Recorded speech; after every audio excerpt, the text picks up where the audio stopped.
yung admitting. Pumasok yung pasyente, alcohol ingestion, hypertension, lumabas, pneumonia. Oh, medyo fishy na yon. Hypertension, lumabas siya ng pneumonia. Ito, medyo toxic yung pasyente. Okay? May mga comorbidities, hindi ko nagagalawin yan. CAP-MR with hypertension, and then ito pa. So, hahanapin pa natin yung ibang detalye. Okay? Ito.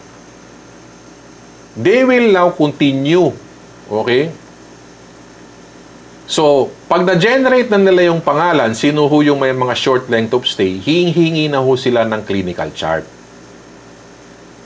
Pag humingi na ng clinical chart yan, okay, iisa-isahin nila yan. Okay? So, this is what's going to happen. You have the case rate 1, you have the disposition, the chief complaint, the cough. So, there is this specific scoring. Okay? Chief complaint, fever.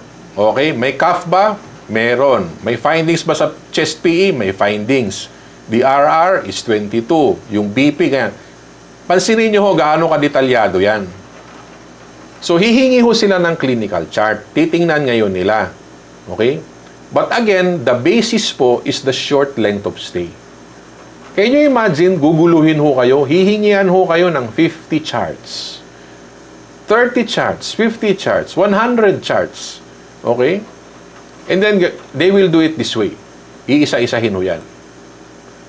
Okay? May chest PE, RR. Pneumonia ho ito, ha? And then, they will continue this with ganito. Temperature. High, low, and then, infiltrates ba? Lagyan natin. May infiltrates ba ito or wala? May effusion ba or wala? Okay, may scoring, mental altered state, the aspiration, and comorbidities. Now, yan ho yung typical example ng profiling. Ang trigger is the short length of stay. Okay? Kung titingnan nila yung hospital, okay, kung wala ho sila, kung sa tingin nila it's a waste of time, they will look for other hospitals. Pero length of stay ang basis. So once they get the length of stay, okay, titingnan nila sa system. Ano ho yung kanilang admitting, pati ano yung final. Okay, titingnan nila yung CF4. Titingnan nila yung mga attachments. So, once they have that, they will now generate, kung sa tingin nila medyo suspicious nga ito. Okay, let's get a bigger sample. Ask for 30 charts. Ask for 40. Ask for 50. I have clients so ang hiningihan ho sila ng 100 charts. Okay?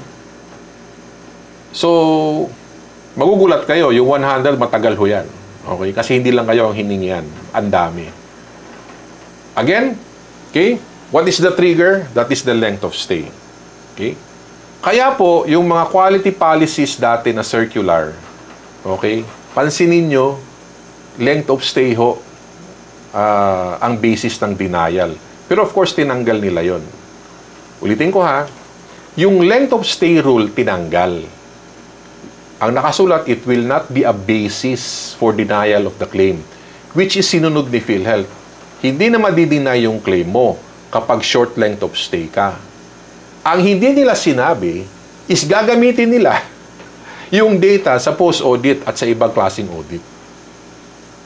So bear in mind, the short length of stay, that concept is still there.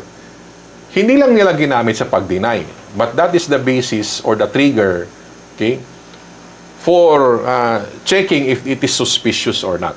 Okay? So, yan ho ang all about the length of stay. So, kung naintindihan ho ninyo, can you please type LOS? Okay?